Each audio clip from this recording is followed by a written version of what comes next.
Sterling strikes again. Once again, Nintendo has done something to upset Jim Sterling. He posted an article a few days ago titled "What's Nintendo's Bleep Problem?" The NES Classic is getting killed off, and Nintendo won't say why. Sterling has been a journalist for several years, but here I am sensing more anger and spite than actual understanding, and this is basically a response video for his grievances, even though he has an NES Classic in his possession. But whatever, so here we go. I can't say I'm surprised to learn Nintendo abruptly discontinued the ridiculously popular NES Classic while it was still a hot-ticket item. By now, none of us should feel even the slightest threat of shock when Nintendo does something incomprehensible to anybody outside of Nintendo. Well, if they make a decision, there certainly has to be a good reason for it. Nevertheless, I remain intensely curious about the company's love of obstructing customers when they want to give it money. While other publishers do their utmost to make it insidiously easy to fork over more cash, Nintendo occasionally pulls moves that have zero visible benefit. So yes, Nintendo suddenly revealed that the NES Classic Edition, its popular and ludicrously understocked throwback system, would discontinue despite sales of over 1.5 million and to struggle to satisfy customer demand that continues to this day.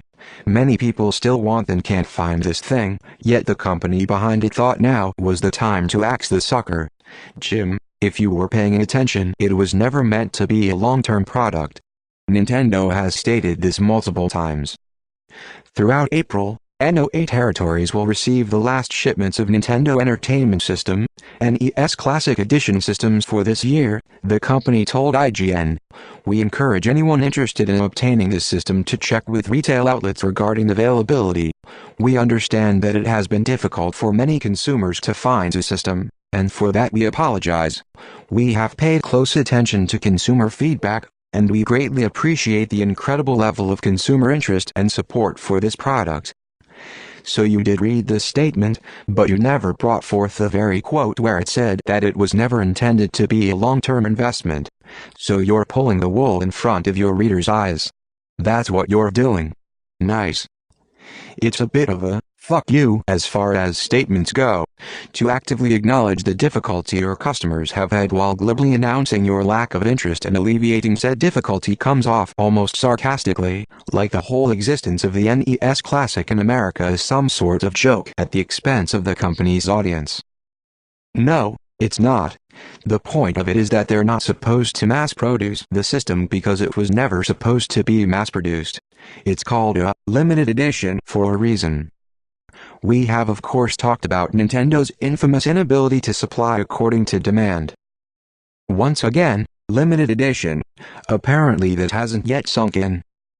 While it was especially bad with the Classic, the more recent release of the Nintendo Switch saw cancelled pre-orders and even a drought of Pro controllers, all of which only helped scalpers on eBay make a profit for themselves as they jacked up the costs beyond Nintendo's already dodgy pricing.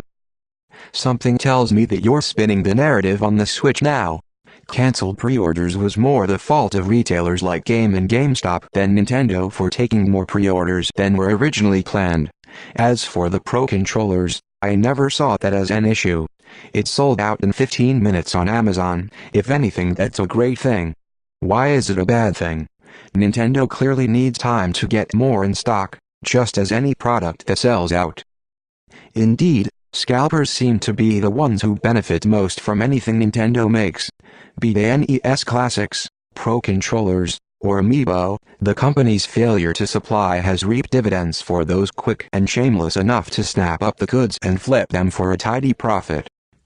You know how the scalpers don't win when you don't buy from them. Simple as that. As for the Amiibo, that's an entirely irrelevant can of worms altogether. I find it funny how nobody wanted certain Amiibos until they were sold out and nowhere to be found. Lol. Who really wanted a Wii Fit Trainer Amiibo?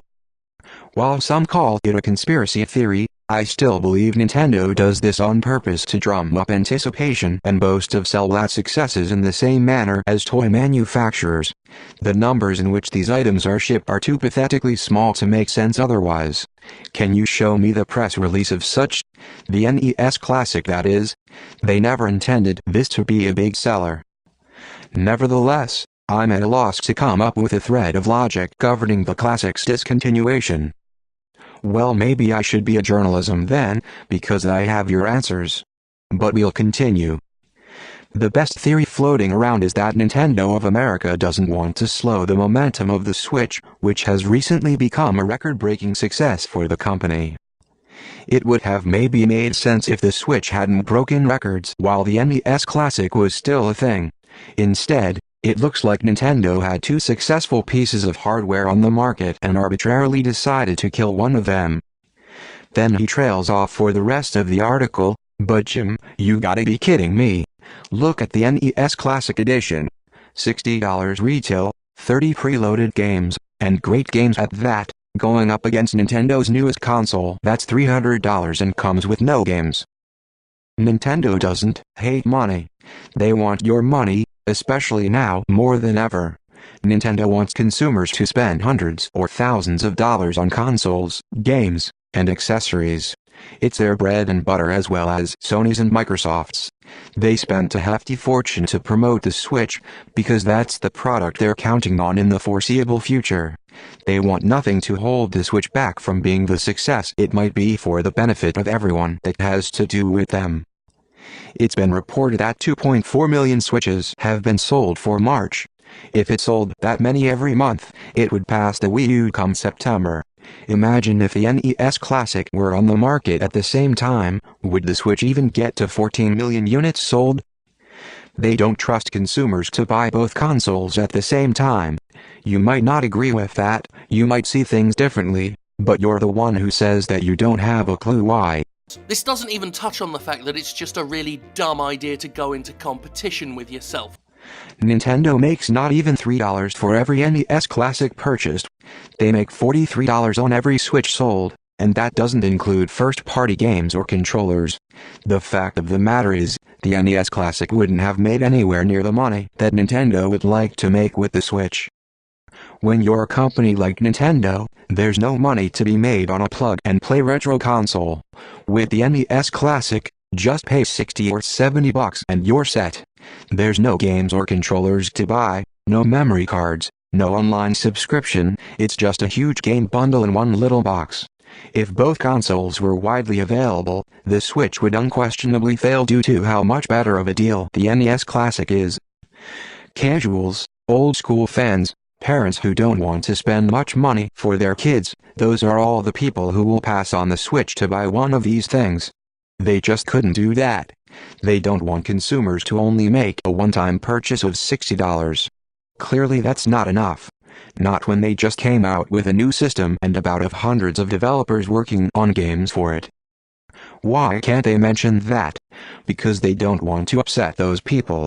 Remember Bernie Stoller?